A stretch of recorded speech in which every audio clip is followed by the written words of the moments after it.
TikTok is evil. Oh, don't get me wrong. All tech companies are bad in that sense, where it is always the bottom dollar. When you're not paying for a service, then you are the service. So every single social media is harvesting as much data as possible. Let it be Facebook, Google, and so on. But this is different. It's rather new finding. So if you have heard the news, TikTok is collecting your information last week, well, it's a different ball game now. Forget USA. They're going to be in super trouble over here in Europe. Please understand that all my opinion is coming from over 2 decades of commercial programming. Once you've finished watching this video, if you've enjoyed it, please give it a like.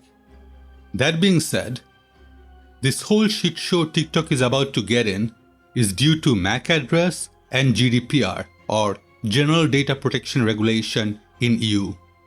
As I have made the claim that TikTok is evil, it's only fair why. But before that, we need to have a quick bird's eye view on data collection and harvest. I'll try not to make it too technical. In most cases, you'd get your internet through your ISP, and they would provide you with a router, and you connect all your devices to that router. When the router is online, it would get a unique address. We call it an IP address or Internet Protocol address. Regardless of internet activity, your initial point of contact is your ISP, and then based on your request, it would travel through various nodes to get to the destination. Let's see a simple example for fun. Let's get this site to find out the longest trace route. Initial request started at Moscow, second hop is to St. Petersburg, next it crosses over to Stockholm in Sweden, then another crossover to Germany, followed by Netherlands, then UK, then a long jump to banks in Australia, and finally destination Canberra. Now all the hops that request made, all has the original IP address. So finally, someone with all the data would know if a particular IP address has been reading up on how to make a nuclear bomb or has illegally downloaded a summer blockbuster. That IP address will lead to your ISP, and obviously they have the log of which address was assigned to which account. But this is not foolproof, far from it. Imagine libraries or internet cafe, where many people are accessing the same device and is almost likely to have the same address between sessions. In your case, well, remember that router? That's where the trail ends. On a quick note, a lot of VPN advertisements you see on YouTube is kind of misleading. A lot of them claims it would hide your IP address, so there is no trace. Well, IP is the least one to worry about. It is not useful to the advertisers either. We need to somehow identify a user. A lot of the time, we don't even care who that individual really is and where he or she resides.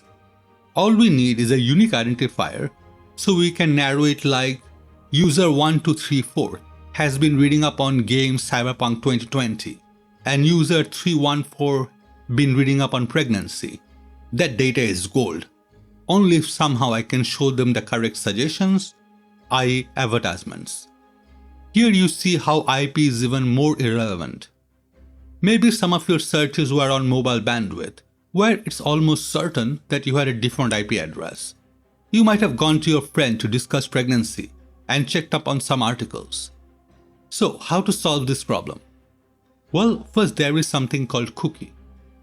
It's an extremely helpful tool and a way for a website to have a little bit of data on your browser. And only the domain that has set the cookie can read it. That seems fair, right? But what happens if it's been set up by, say, Google?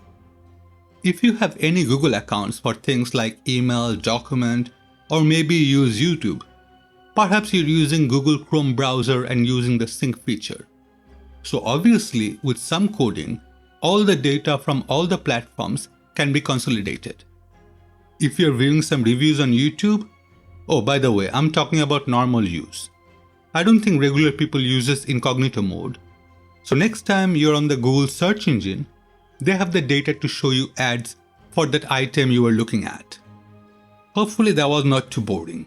In summary, data has to be tied to unique user, else It's just not so useful, at least from an advertiser. Now, what annoys these companies? Well, when they can't store the cookie, like user being in incognito mode. Also, the user can clear all cookies unless they're going to log in again to their Google account. That is a problem. That brings us to what else is unique. If we're talking about devices like computer, mobile, well, anything with networking, well, there is something called a MAC address, short for Media Access Control Address. This is a unique identifier assigned to a NIC, short for Network Interface Controller, for use as a network address in communication within a network segment. MAC addresses are primarily assigned by device manufacturers and therefore often referred to as the burned-in address. And in theory, no two MAC address can be the same. Well, in theory, because you can always create a virtual NIC to have a known MAC address or even spoofing it at an OS level. But for almost all purposes, this is one of the most unique identifier we have. When we talk about mobile devices and tablet, obviously this MAC address is burned in. You can reset your phone to factory settings, logging using different account name, but that MAC is the same. It is a unique signature for that device. Apple implemented that system back in 2013. So when I would request device identifier, I would get a unique number that is based on that device and my developer license, which meant for that mobile, all my app would give me the same unique identifier that is not the MAC address. Google implemented the same feature in 2015. I think they called it Google Advertisement ID or something similar. Why is TikTok evil? Well, I recall having a conversation with a well-known company regarding their app that I was developing. They wanted the MAC address and even asked me if I could somehow get that value. My response was immediate and a sounding no. Now, I'm a 70s child. I grew up tinkering, which is a nicer word to hacking. I knew of some undocumented API calls in iOS, and there was enough possibilities to at least give it a shot. If I was 18 or younger or reckless, maybe I would have done it, but I wasn't 18. Anyway, TikTok didn't have that same standard. Discovered by a Wall Street Journal investigation on Tuesday, TikTok's Android app collected users' MAC addresses for 18 months in violation of the platform rules, using a loophole in the Android operating system. TikTok discontinued the practice in November of last year, a shift in policy the journal attributes to mounting political pressure from Washington. Users were also not informed of this form of tracking, per its report. Just to clarify, a study cited by the journal found that nearly 350 apps on the Google Play Store had taken advantage of a similar loophole, generally for ad targeting purposes. So they're not the only one. But I did say they will be in trouble, especially in Europe, right? Well, say hello to GDPR or General Data Protection Regulation. We take it seriously over here, and many companies went under because they couldn't satisfy some of the criteria.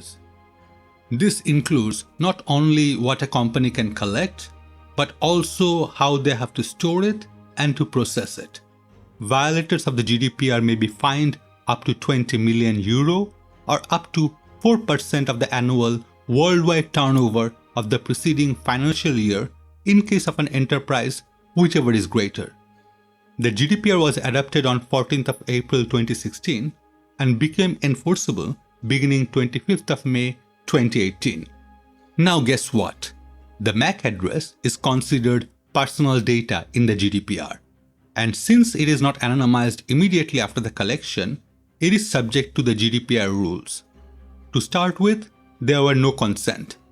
To make matter worse, within the GDPR, the age of consent is 16, though member states are allowed to allocate their own age of consent with a cap at 13 years of age. So anyone under 13 definitely needs their parent to consent to collection of private data. Now, I always thought young people using TikTok. When I try to find some actual numbers, most of them are based on the same result of 41% is between 16 and 24. But that does not automatically mean the remaining 59% is over 24. I found another graph by AppApe that shows 32% is between 10 and 19. Wallaroo Media says if your brand's target audience include anyone between the age 13 and 40, you should be on TikTok right now. In any way, I'm pretty sure there would be some children in their user base. Time to come clean. I kind of lied when I said TikTok is in trouble. Well, for people like me, it would be true. France's CNIL, that is their data protection watchdog, fined Google a mere $57 million under the GDPR in 2019. So it really all comes down to a hefty fine. Last year we found out Fire TV and Roku were also bypassing advertiser IDs and were collecting MAC addresses instead. But with all the eyes focused on TikTok and glorious China, I'm being sarcastic here, it will lead somewhere. Others do the same thing is never a legal defense, and neither is we don't do it anymore. Well, what do you think about this whole mess? Let me know in the comments below. Am I just looking as a programmer and being too concerned with security? That's all for this video. Thank you for watching and I hope you enjoyed it. In that case, can I please ask you to leave a like? It only takes a second. If you can also subscribe, that would help me out a lot and would be thoroughly appreciated. Have a safe day. Signing off.